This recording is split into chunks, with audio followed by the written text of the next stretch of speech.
I'm going to use the money from my 9 to 5, and I'm going to use that to be able to fund my own freedom. And I just kept that same exact mindset. Now, when I first started, I thought I was going to fund my freedom through rental properties. Uh-huh. Right after I bought my first rental property, I realized that's too slow for me. I'm Uh-huh. like, if I want to get this done, if I want to get this done in 6 years, which side note, the 6 year time frame was completely random, but it was from when I was fully vested in my 401k. That's when Okay. I decided, I'm like, you know what? I don't want to leave any money on the table. Yeah, yeah. So we're going to. All right. Welcome to House Rich Real Estate Show. We talk to average people that have done above average things in real estate. Today we have George, the wealthy G. He teaches people how to make money um, in the car business, the real estate, and business credit. Going to talk about his journey to retiring at 28. Business credit, talk about everything, house hacking, and a little secret job he has coming down the pipeline. So it should be a pretty dope episode. Could you introduce yourself to the good folks, and thanks for joining me.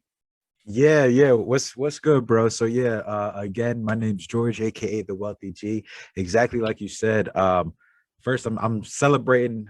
Just the other week, retired from corporate America at the age of 28. Just by creating multiple streams of income. Through the car rental business, through house hacking, through digital business, through content creation. Really, just trying to create multiple streams of income, which helped me to be able to retire from the gig, which ultimately, man, that was a goal of mine. I wanted to do it in 6 years, but I got it done in 5. So Uh-huh. super hyped to be here, bro. Yeah. So I'm real interested in how. Well, I didn't know you had a 6 year plan that went down to 5, but how did you even come up with the idea to say, "Hey, I want to retire in 6 years" in the first place? Because I honestly, like, I see you online, I had no idea you were 28. I Yeah. thought you're like in your mid 30s or something. I'm like, he's like he retired at 20. I was like, wow. So how did you even come up with this plan to, hey, I'm going to retire in 6 years? Yeah, absolutely. So what I did, I don't think it was like too impressive. I just did what I said I was gonna do, Okay. right? So essentially, when I graduated from college, I said I'm gonna go into this corporate world, but however, I'm going to use the money from my 9 to 5, and I'm going to use that to be able to fund my own freedom. And I just kept that same exact mindset. Now, when I first started, I thought I was going to fund my freedom through rental properties. Uh-huh. Right after I bought my first rental property, I realized that's too slow for me. I'm Uh-huh. like, if I want to get this done, if I want to get this done in 6 years, which side note, the 6 year time frame was completely random, but it was from when I was fully vested in my 401k. That's when Okay. I decided, I'm like, you know what? I don't want to leave any money on the table. Yeah. Yeah. So we're gonna put at that 6 year mark when I know I'm getting all that money that the company matched me in my 401k. Right now, essentially, what I did was just that, though. I stayed at the 401k, which I think everyone at the 401k at the job, right? Yeah. Yeah. Which I think everyone should actually do. Like my thought process to get to being able to retire early is very simple, right? You stay at the 9 to 5, you work your 9 to 5, but as you get, those pay increases and things like that, you don't inflate your living expenses, Yeah. right? So many of us suffer from just inflating our living expenses as we start making more money. But instead of inflating my living expenses, essentially what we do is just keep living the same and invest in things that bring you cash flow, right? Yeah. Invest in a multifamily property, then invest in rental cars, right? Once I discovered the car rental business, that game over, because now that money that I have from the job, I can take that and I can make me 700, $1,000 every single month. And it just begins to snowball after that. So that's how I was able to kind of, get there in that roundabout way. And that was kind of the plan going into it. Oh, okay, thank you. And the first property you purchased, was that a house hack there, or what was the first property you purchased? So the first property I purchased, man, I did everything wrong and I Uh-huh. still somehow came out. The first property I did was a burr, though, right? Okay. I used the burr method: buy, rent, buy, rehab, rent, refinance, and repeat. Now Okay. I did this. I didn't have any money when I did this. I literally used my personal credit cards to do this, right? I used my personal credit cards, maxed them all out, pulled the cash out of my personal credit cards. I bought a house for $35,000 cash. We had to put about $20,000 into the property just to get it rental ready. Lipstick paint, new floors, things like that, got it rental ready, and then of course did the refinance into a commercial mortgage, Okay. and was luckily able to get a blessed cash infusion. Because here's the thing about doing the Burr method on personal credit cards that a lot of people just look right over. I know I looked right over in the beginning, right? Is as I said, I have all this credit available, but as you pull all of that credit off of your cards, the next 2 months you're going to see a crazy decline in your credit score. Uh-huh. So I was getting, I got the house, right? I got the house, I was getting it fixed up, but then when it went to go refinance, my credit score plummeted and I was Yeah. in the position of I couldn't even qualify for a mortgage, right? So I had to literally take a short-term loan to be able to literally just pay off my credit cards, get the score boost, and then on the refinance, use that to pay back the short-term loan. So it worked out, but man, when I look back on it, if I would have known about business credit before I did that, Uh-huh. I could have saved myself so much headache on that roller coaster. But I still have that property today, right? I still have that Uh-huh. property today. I bought it for $35,000. This was probably back in 2018, 2019, I want to say, Uh-huh. one of those years. Bought it for $35,000 cash. It's worth about 150 now, Okay. and it's still to this day rents out for about 14.95 a month. So it's still been bringing in cash flow this entire time. But it was a good deal that worked out. But man, I made so many mistakes in it. Uh-huh. So what even gave you the idea? So you're what like 23, 24? What gave you the idea to do that in the first place? I mean, most, early 20-year-olds aren't thinking about, they're trying to rent a place, not even trying to think about, rehabbing a whole property. Yeah, yeah. So that comes into my background, right? So my family, I come from a real estate family. So Okay. my parents, they own a bunch of rental properties. I was raised doing the rental property thing. I was raised being a mom and pop landlord, right? I used to be in there changing light bulbs, changing ceiling fans, changing outlets with my parents. That was how I was raised. So the real estate play was always in my mind, Okay. and the reason why I ended up doing a burn, that was the first thing, is because I got a little stable. As soon as I got a little stable, I'm like, all right, I'm taking some risk, right? I got a Okay. little stable. I had a apartment that we were renting over on Germantown Ave in Philly. I had a nice, cushy 9 to 5 gig. And I didn't have any money though. I didn't have any money. I was stable, but there was no money. I was Uh-huh. literally living paycheck to paycheck. But what I did have is these dang credit cards, right? I had over $80,000 available on credit cards because I was always building up my personal credit report, always getting the limits raised and things like that. So I had a lot of credit available. So you know, listening to things like Bigger Pockets back in the day, right? And I Mhm. was hearing about people doing the Burr method. And once I discovered that, I'm like, huh, that's a way I can leverage my credit without having any money, just leverage having access to this credit, but still on the back end get everything back that I had, because at the end of the day, I didn't have any money. So that Uh-huh. was my way to get into the game without having any actual cash to my name at the time. Gotcha, gotcha. So how does one actually pull money off of credit cards? I hear people talking about that. Like, how do you actually? Because you can't like swipe your car. Or I don't know. Can you swipe your card when you buy a house? Like, how do you actually get money off the card? So this is another reason why I say I did everything wrong. So I literally put the my credit card into the ATM and did cash advances for all the money and Okay. paid huge fees. I paid huge APRs on the money. Right Uh-huh. now, there are other ways to do it. But back then, again, I didn't know nothing. Yeah. Right, I didn't know anything. I just went to the ATM and I'm like, oh yeah, it's a how much penalty? All right, whatever. It's got to be worth it in the end. And I just Yeah. I Yeah. just did it. Right. But I mean, now if I was to go and pull cash off of a credit card, like I still do with business credit, the best way to do it, like the holy grail that I like, is those convenience checks that get sent to you when you don't use the card. That's why I don't have a lot of activity on my business credit cards, is because when you have a credit card, there's not a lot of activity on it. The bank will send you a convenience check, say, hey, we're offering you 0% interest for 12 months, 24 months, you pay a 3% balance transfer fee, and you can write yourself a check, or you can write your other credit card a check. That's the holy grail of ways to do it, because it's super easy. Now you can also do things like manufactured spending, which is where you got to go to certain retailers, like Sam's Club is one that was a hit for a long time, right? Where you can go to Sam's Club, buy a piece of jewelry, right? Buy a piece of jewelry, pay like a couple dollars on a debit card and a couple dollars on your credit card, or most of it on your credit card. And then when you go to return, you wait a day, you return the jewelry, but then because you use both the cards, they give you the ability to return it all onto your debit card. So you can do that repeatedly and at multiple different retailers. That's called manufactured spending.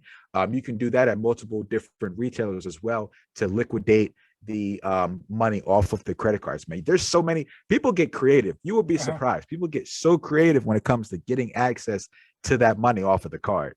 So you said Sam Clubs used to be the move. That they locked down on that, or is that still available? Yo, I used to do.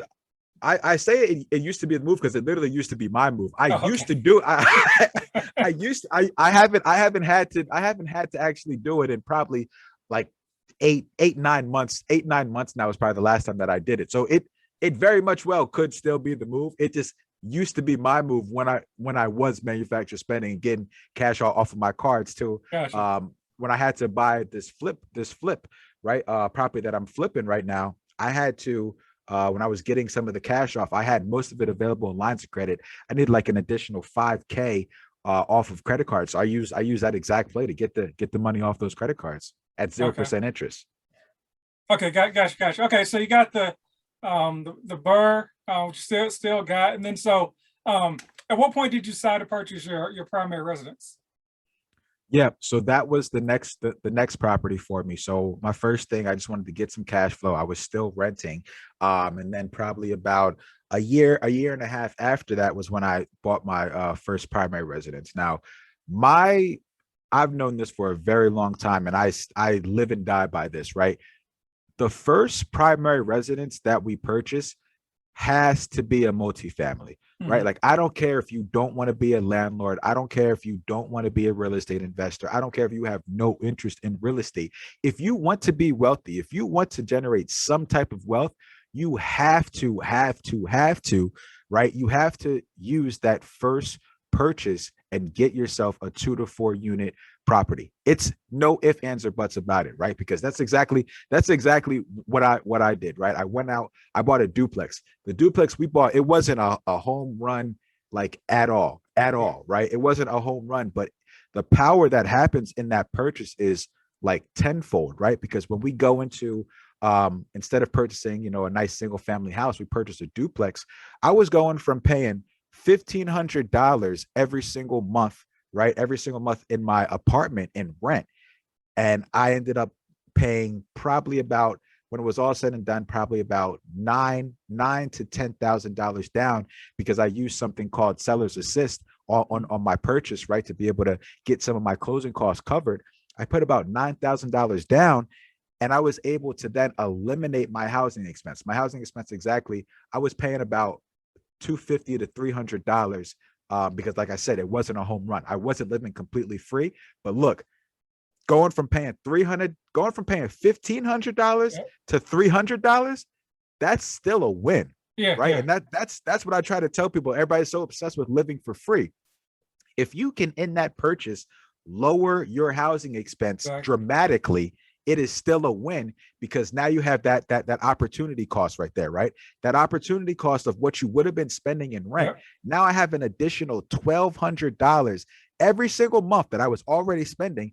Now that money is available for me to go out, invest it into something else, invest it into another income stream, invest it into or save it, right? Or save it, and that's my down payment for the next property. And that's how, I was able to kind of snowball into my next primary residence. I bought a duplex, lived in it for about a year and a half, and then literally stacked up all that cash, and that bought the next property. And then the crazy thing is, and this is why I say there's so many different benefits to this, is because after I moved out of that duplex, right? First and foremost, it lowered my housing expense. But after I moved out of it, I put someone else in the unit that I was living in. And now that same house makes me over $1,000 every single month. And that's for life now. Uh-huh. That's for life now. But it's all because took that 1 to 2 years of living in that multifamily property for the first purchase. And that is a game changer when it comes to Exactly. like putting our financial blueprint together, man. Yeah, I always say, like, if you're gonna be sharing a wall with somebody, you might as well own the building. You know, if you're in an apartment building, just why not just get the duplex or the threeplex? Yeah, and so for some reason, people it's not cool to to do that, but it's like you're in an apartment anyways. Why not try Why to not? purchase the unit? And then so at what point did you kind of get more into like the business credit and start learning about the business credit side of things? Yep. So that was right around the time that we purchased the duplex. Was I actually invested in myself, right? I spent over $5,000 in mentorship to learn about business credit because I knew it's what I was missing, right? Uh-huh. Like I said, I discovered early that hey, if I'm going to be buying real estate, buying rental properties, and all I got is this damn gig, right? I'm not, and I'm trying to retire early. I can't just keep saving up and buying a house once every year. You know what I'm Uh-huh. saying? I can't just live on noodles and buy a house once every year off of my salary. So I had to figure out a way to use leverage to like increase the amount of moves and the amount of plays that I could do. So that was why I invested in myself. I invested in getting mentorship, right? Going out to conferences and actually learning the ins and outs of how to raise capital using business credit. So around that same time, I started my own corporation specifically for this need. Started aging that corporation, right? Got everything in place, right? Got the 1-800 number, got the virtual address, right? Like I got everything that I needed to structure my business correctly. So that way I can go to the bank and now they can give me 25,000, $50,000 on a business credit card or a business line of credit. And then now you're able to leverage that a lot more than just one guy who has a couple credit cards Uh-huh. and a little bit of cash at this point. So the business credit for me was just a way to increase my level of effectiveness with the moves that I knew I had the knowledge to do, Uh-huh. but I just didn't have the capital to actually make it happen. Okay, so you touched on it a little bit. So obviously, an important aspect of business credit is your initial personal credit. But you're saying that there's other things you need to like. You need to have like age of accounts in your LLC. What are some other things that are important as far as like your business profile? Yeah. So first and foremost, the business name, right? Everybody wants to put what they do in the name and stuff like that. Business name needs to be low risk because that's going to be directly dependent on something called your NICS code, and that's what the bank classifies your business as, what industry your business is in. So Okay. you want to make sure that, like for example, people that do credit repair, they might put credit repair in the name, but that's a high risk industry. So you got to keep that out of the name, right? Keep it super general. My stuff is I follow like the Trump rule, right? My stuff's called the Wooders Organization, the Wooders All right. Group. Like very, very, very, very simple. You know what I'm Uh-huh. saying? The other thing is the address.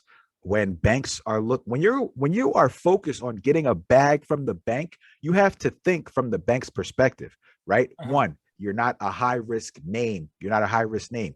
Two, what is the address? When I go and I Google your business or I look up your business on the card that you gave me or whatever you put on your application, do I see a house? Does a house come up on that search or does a corporate building come up? That's the importance of having a virtual address to cover that aspect, because believe it or not, these banks are old school. So when they look you up, they're going to just go on Google, type in the address that you give them, and that's how they're going to see where does this person do business. The other thing is you got to have your EIN. You have to have a DNB number, Dun and Bradstreet number. It's free, right? You can literally get this for free, and that's going to now allow you to build credit under that number. But that's really the foundation that you need to have for your business to be what I call fundable, right? Okay. You want to be fundable before you're doing any type of business, before you're doing anything like that. You have to be able to get your business fundable. Now, the other last thing with that is going to come down to the domain, right? Owning your domain, so you can actually give them a business website hooked up to that domain.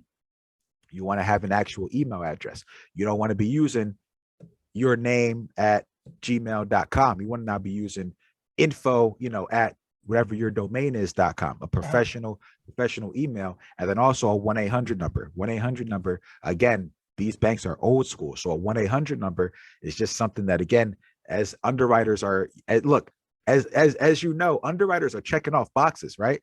They're checking off boxes. So when they're looking at the application, you want to have all this data, all this sexy data for your business, so that the underwriter looks at it. Oh, yep, checks off all the boxes. Move right on through. Gotcha. Can you go over the Duns and Bradstreet? Like, I hear about that. I don't know exactly what it is. Just like another part of your credit. Yep. So essentially, Dun and Bradstreet is actually a business credit bureau, but they are like the granddaddy of scores. So put it like, same way we have Equifax, same way we have, Experian and things like that. Dun and Bradstreet is a business credit bureau, and they generate what's called a paydex score. So as you're building up what's called like actual occurrences or trades on your business credit profile, they're going to report to Dun and Bradstreet. That's where it actually shows up. So you cannot do this unless you have a Dun and Bradstreet number, right? Okay. Because they're going to ask you for what's called your DUNS number on these applications and things like that. So that's essentially another like social security number for your business, specifically for where your credit is reported to. And they go from like 1 to 100, but you want to get to an 80 paydex score. That's like a good paydex score for Dun and Brad. Oh, okay. Thank you. And is there other ways to build your business credit? Like, I see posts that folks are like, get a gas card or an Apple account. Like, I don't know, is there for, let's say somebody, I don't know, maybe they don't have good enough personal credit, but is there a way to build your business credit without having bad personal credit? I don't know if those two if there's a way around that. I'm trying to. So there is and there isn't. And this is I love this topic, right? So it depends on what type of funding you're talking about, right? Because you can go through and you can actually build up your business credit to be able to get credit specifically from vendors. Okay. It's what's called vendor credit, right? So you can go through, first and foremost, you're going to get something called net 30 accounts, right? These are accounts that they're small businesses, and they might give you net 30 terms where you have to pay the money back for whatever you purchased in 30 days. Right. That's how you start out with that. You start out with the net 30 accounts. It's like Quill, Granger, Uline are like some of the main ones that do this, but they'll give you those net 30 terms. And once you do that, those will now report to your credit. And you want to get like at least like 5 of these, and then you can go to certain vendors and get credit. Now this is very good for people who have businesses where they might sell goods and things like that. They might be able to leverage having $50,000 at Amazon, 25K at Amazon, to be able to fund their business, right? That's really what, as well as like for people who do Turo, for people who do trucking, you can now go and get a gas card that's completely in your business name. That's going to give you what's called vendor or retail credit. That's what people are referring to that. Dell does this. Walmart does this. Best Buy, Home Depot. Like if you're in real estate, Lowe's does the same thing. So you can actually get credit, but the specific thing is it's tied to a vendor, right? Okay. When you're getting the credit without tying it to yourself, and you're building it up through your profile, it's going to be tied to a vendor. Now, the type of credit that I love is usually always tied to your personal, because of the fact that it's big money and it's straight cash, right? That's going to the banks, going to the credit unions, things like that. That's when you're leveraging having a decent credit score, getting a big bag of just cash to use, not at a specific store or anything like that, just a big bag of cash, a cash credit card or a line of credit, which is just as good as cash. That's when you're going to be connecting it to your personal credit report. But the great thing is you have to have a score, usually about a 680, to be able to qualify for these products, but they still don't report to your personal credit report. So it's just as good. It's just as good. So at what point is it where you're no longer a personal guarantor, if I'm using the right word? Like what point is it totally separate? I know when you first start off, obviously you have to have some sort of skin in the game personal wise. at what point do you get to like separate those two completely? Where you're probably at that point now, and I assume where you're just, hey, give me some more credit on under my business name. Yeah. So that's what you call like that's like tier 3, and that's what's called corporate credit, right? So corporate credit is like you're fully established, everything like that. You can now go in and you can use just your EIN to go and get, you know, visa lines of credit, things like that. Now for that, you need to have like at least 15 trade lines on your business credit report. How we're talking about, whether it be the net 30s, whether it be other credit cards, vendor credit, you got to have at least 15. You have to have a 90 paydex to get that. And you need to have at least 2 years in business. And you have to be able to have 400,000 plus in revenue and be able to show that in revenue to be able to go out and get that just in the EIN. It is possible, right? It is possible. The reason why I always tell people to go the deterrent way and then come back for corporate credit is because leveraging a decent credit score is going to skip you past years of having to develop that business to get to the point of having those 15 trade lines and things like that on the account. But yes, after you build it up, then you can go out and you're just leveraging just the EIN at that point. Oh, okay, awesome. I don't want to get too deep in that, but like, so you have a course and everything. We kind of break that down a little bit further. Yeah. So I have the Ultimate Business Credit course, which I literally go through A through Z, how I got my business funded, over $150,000 in credit available in cash, right? In cash credit, how to get the lines of credit, how to get the business credit cards, and plays to be able to do that. I break that down A through Z in the Ultimate Business Credit Blueprint, it's called. Oh, okay, thank you. I have a link for that in the description on the YouTube or the podcast or wherever you're at. And then so when did you transition into Turo? Like what got you into that? That, man, this all happened at this. It was such a great, bro, I'm trying to tell you, it was such a great time when all of this was happening, because at the same time that I was learning about business credit, I heard my now business partner, Brian, on a podcast talking about the Turo business, or at the time he was doing Hire Car in Chicago, right? So I literally heard him talking about it on a podcast. I booked a consultation with him. I said, bro, this sounds like exactly what I need, because again, the car rental business, I was somebody who I didn't have a lot of money. I did not have a lot of money. I had decent credit, but I needed something that was going to give me a lot more revenue quicker, because I'm like, yo, I'm trying to retire. I'm trying to buy these rental properties. Like, I need more money coming in. So the car rental business to me was literally the perfect opportunity to have so much more revenue coming in with less investment, right?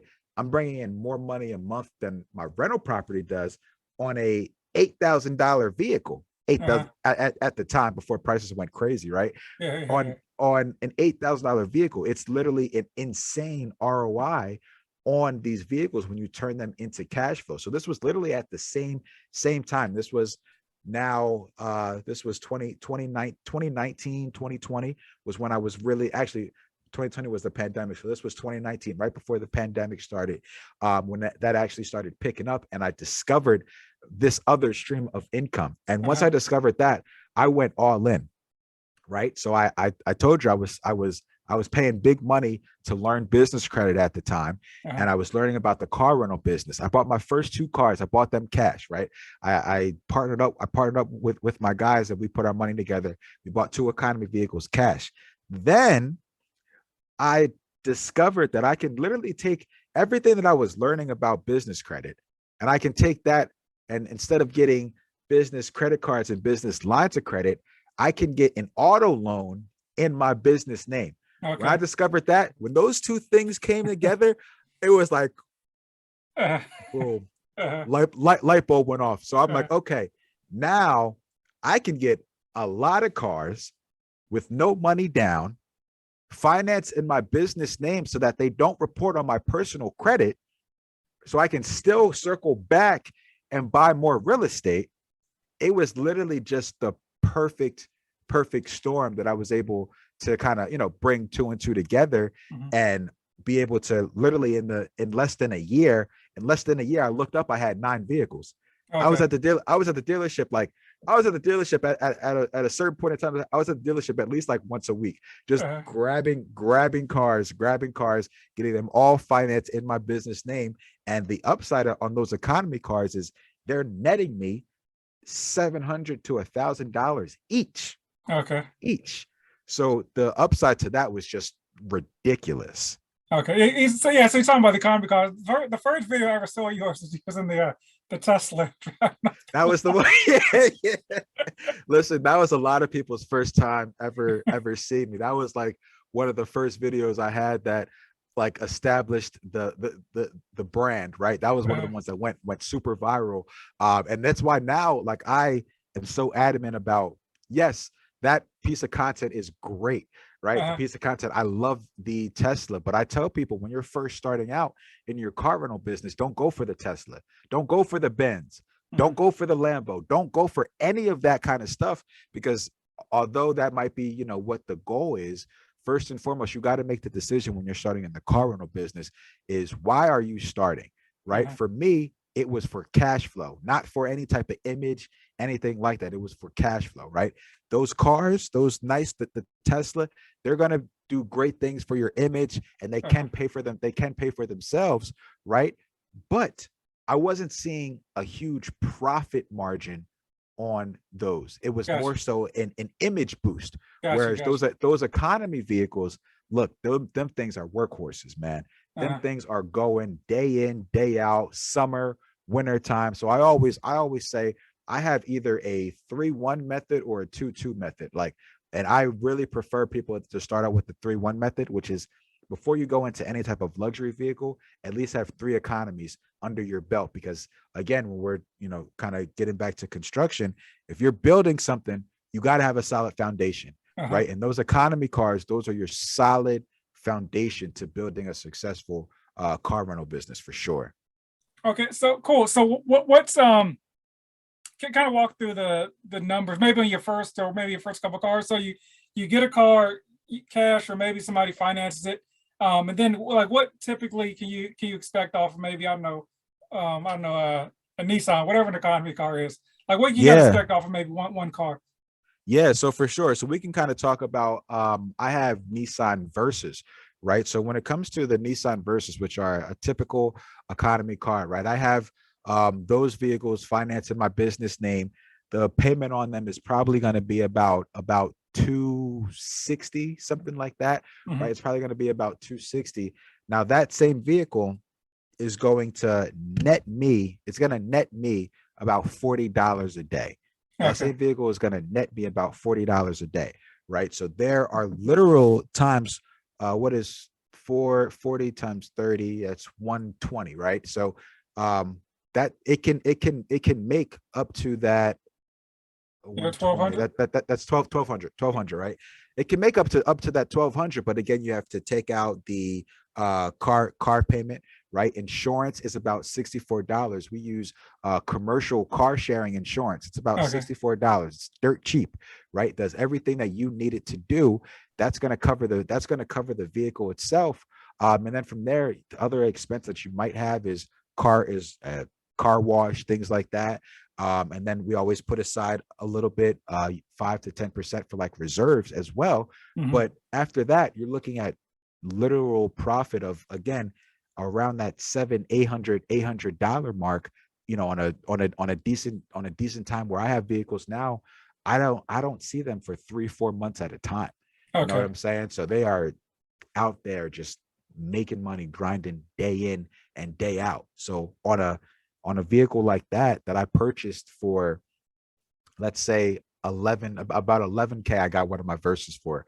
I got it for about 11,000, and it's making me $1,200 every single month.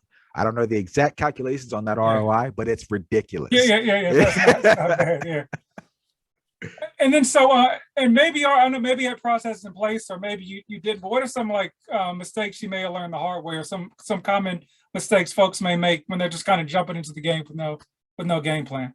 Oh man. So first and foremost, not having a GPS and kill switch, because that is like a mid. People ask me like, should I get a GPS and kill switch? Should I just, you know, kind of skip it till I make some money, then I can pay for it?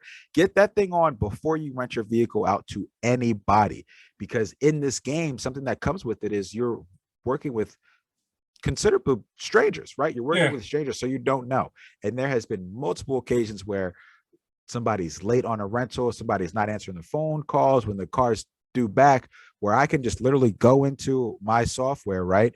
And I can look at exactly where the car is. And if they're not answering me, or if the car's overdue, I can kill it and the car can't move. Then at that point, I'm able to send a tow truck to the vehicle and go bring it back to me. And I'll assess the person their damages through the platform. I'll get reimbursed for it. But Okay. no, having a GPS and kill switch is like the biggest one. People always ask me, do I need that or not? And I'm Uh-huh. like it's non-negotiable. It GPS and kill switch devices, they cost about 150, right? They cost about 150 and probably about another 150 to install. It is the best investment for this business that I can think of. Like literally the best investment, because nothing pays like peace of mind, Yeah, right? yeah, When you're yeah. out there, you're renting your vehicle, you don't know what's going on with it. Having the peace of mind to always know where it's at and to be able to kill it so it can't move anymore with the stop of a button, man, that saved me so many sleepless nights, right? Gotcha. Like I know guys that have literally had vehicles that, like, no BS, vehicles that the person never brought it back, and they had to file a police report, and the Uh-huh. police had to drive around to try and like find the car over the span of a few days or a few weeks, which literally this one device is going to save so much hassle on that forefront. So that's the number one thing that don't leave home without it, for Yeah, because sure. the police ain't really looking for it. If they happen to see it, they'll say something. They ain't doing no search for your car. Exactly. They're not looking for it. You're on your own. I think how that story ended for my buddy is he ended up finding it. Yeah, he yeah. he was the one riding around for it, and then he ended up finding it and calling the police to where it was at the time. So yeah, just having them systems in place is key, super And key. not that you would do this, but would they kill switch? Just I'm just curious. Can you just kill the car and it's like can it be riding down the street? You just turn it off? I don't know how No, that works. so with the kill switch, they do have the safety measures that what happens is the next time when you kill the car, the next time it's turned off, it won't turn back on. So it's not necessarily somebody's driving and just kills it. It's the car receives the command that the next time the key is turned off, it's now blocked from turning back on. So it's safely stopped and parked whenever Okay. the car is killed. Okay, I'm just thinking. Okay, maybe that's a sitcom I was thinking of. Something. Something. Yeah.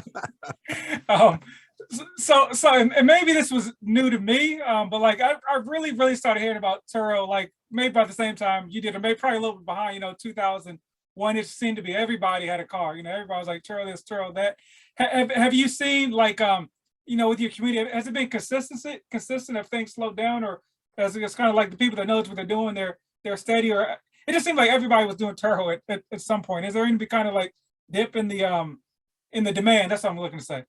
Yeah, so that's a great question. That's another one that I get a lot. And I'll always say this, right? This kind of the same thing when it comes to real estate on a larger scale of you see people like over the past few years, it's been the sexy thing to become a landlord, Yeah. right? But people jump into it without having their systems in place. And what happens? They come in, they get tossed around a little bit, and then they exit.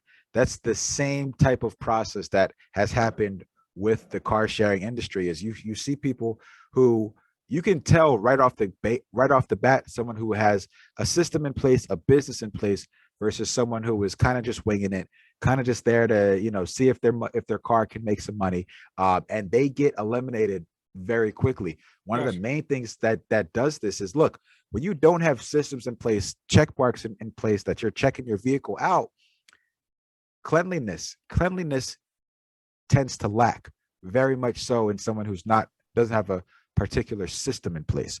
Cleanliness and damage, right? Vehicles are getting more wear and tear, more scratches, and the hosts are not getting them fixed because they didn't take the proper pictures on the front end. So now when they go to file a claim, the claim's not getting covered, and they're like, oh, screw it, I'm just going to Uh-huh. put it back out there, right? So the quality of their vehicle tends to diminish a lot quicker than someone who has a system in place for these things. Someone who, when a scratch happens to my car, even the Nissan Versa, I'm filing a claim and I'm getting it fixed. So that Hmm. car stays in pristine shape, right? I have a system that when those cars comes back, they're getting their service that they need to get done. So it smells good for the next person, right? I have my machine that if somebody smokes, the I'm going to be able to get the smoke smell out of the car before Okay. the next person comes. So those type of things differentiate people in the marketplace, and especially on Turo, it's driven by ratings, Okay. right? So what happens is that algorithm,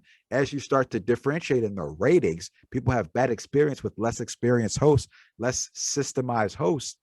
Those ratings automatically differentiate where there can be somebody now who, that same car that I'm charging $40 for, they might be charging 25. Guess what? I'm still getting booked Yeah. over them because they have a 3, 2.5 star rating from people who have had bad experiences because they don't have the proper systems in place. So people come in and people go so quickly in this industry where, yes, people do flood to it because they think they can make some money, but when they don't have their system in place, they're kind of picked out Gotcha. pretty quickly, pretty Gotcha. Gotcha. quickly.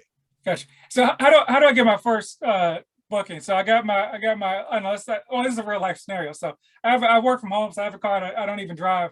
I take up some good pictures of it, throw up on Turo. Is there any type of like something special I should be doing? Like I don't Yeah, know, so I usually say take like 40 to 60 pictures, right? So 40 four one of the zero? 40, yes, 40 to Okay. 60, 40 to 60 pictures. And we kind of go over, like, think about this. Think about all of the places where damage is most likely to occur, right? Like a passenger side rear where side swipes can happen, right? The front passenger side where someone might bend a curve too much. You want to get pictures of all those high impact areas first and foremost. Same thing in on the interior, right? The ceiling where people tend to spill stuff on the ceiling. You want to just be able to really think, Put spill where stuff on the could, ceiling? dude, yeah, yeah. Yeah, it's a I don't know if it's when people go over like a bump and they got a drink in their hand, but it is a very common thing to get stains on the ceilings. When you're dealing with a lot of people in mass, you see trends pretty quickly. Yes, stealing stains on the ceilings is a very common thing. But once you know this, and right, this is again, I learned this from experience, but now everyone who we coach, we literally are like, when I say 40 to 60 photos, it's daunting, but we literally are like, listen, you need to take this, and this. And they're like, I don't know what you're talking about. People do not get stains on ceilings, but they take it anyway, right? Yeah. Because they're coachable people. And then guess what happens? They get a damn stain on the ceiling, Yeah. and that stain is now covered. However, if they didn't have that picture of the stain, it is not going to be covered when they go to file that claim. Now you just cost yourself $40, $50 in detail that went directly from your revenue, right? The Gotcha. goal, Gotcha. the main thing with this business is it's a car sharing business, but it's an insurance business as well. Mhm. It's really about the protecting yourself on the front end and filing those claims on the back end. So you want to take 40 to 60 photos on the front end. You want to make sure that you have protective measures in place. So like for me, I put in my economy cars, I'll put seat covers in, I'll put the all weather mats in. The other thing is get a lockbox, right? Except for my Tesla, all of my other vehicles have a lockbox. They literally go right on the window of the car, and this allows you to do contactless check-ins and check-outs. Essentially, someone can get your car and drop your car off, and you don't have to be there for it. That's major, Yeah. right? That's how you really automate this thing, is with that device. So you want to get that basis system right there. Now you'll be good to go to actually start your first rental, right? But then going back to be able to even get your first rental, one of the main things that I think is super important is how your vehicle is presented. This is another thing that differentiates all-star hosts from people who are just in the ordinary in this game, is getting professional pictures taken of your car, right? It sounds so simple, but you would be so surprised how many people, when they're just like, I just want to make some side money, they just take pictures on their phone and they post it, right? Versus the people who we know, where when we're dealing with consumers, those professional pictures are going to get their eyes. You're Yeah. going to get the clicks more than the other person. So having the investment to get the professional pictures taken and make that listing stand out is very, very much so well worth it when it comes to driving traffic to your listing specifically in the applications. Gotcha. Gotcha. And so Okay, cool. And obviously, you guys can learn more about that with the what's the program called? Yeah, so the car rental blueprint. So we have the car rental blueprint. That is the flagship course as well as the commercial auto financing masterclass. Look, that is the blueprint that is put together by years of experience in this game. It's hard to we can't talk about it in an hour, right? But Yeah. it's put together years of experience to be able to literally get in this game, to start in this game, to scale up quickly, and then to automate everything to be able to generate 4 to 5 figures a month essentially in your sleep with the car rental business. That's the car rental blueprint, it's called. Gotcha. Thank you. So I got one final question. I always ask everybody the same question. So let's say I gave you $1 million. You have 1 week to spend it on real estate or real estate related stuff. What would you do with it? $1 million, and I have Yes. 1 week to spend it. Yes. Yeah. So with that, I'm most likely going to utilize leverage, right? So I'm going to use that $1 million, and let's probably split it in half. I now consider that a $500,000 down payment on an apartment building. Point blank period. I'm going to use that $1 million to get as much leverage as I can because I have decent credit, right? I have decent income to be able to use that now as a down payment on an apartment building, and keep the other 500,000 in reserves. I don't know if that building needs to be rehabbed, anything like that, or just to keep some money on the sidelines. But look, I'm splitting that thing in half. I'm putting 500 in reserves. The other 500, I'm putting it down on hopefully as many units as possible with a commercial apartment building. Okay, gotcha. Thank you. And so just once again, where can the good folks find you at?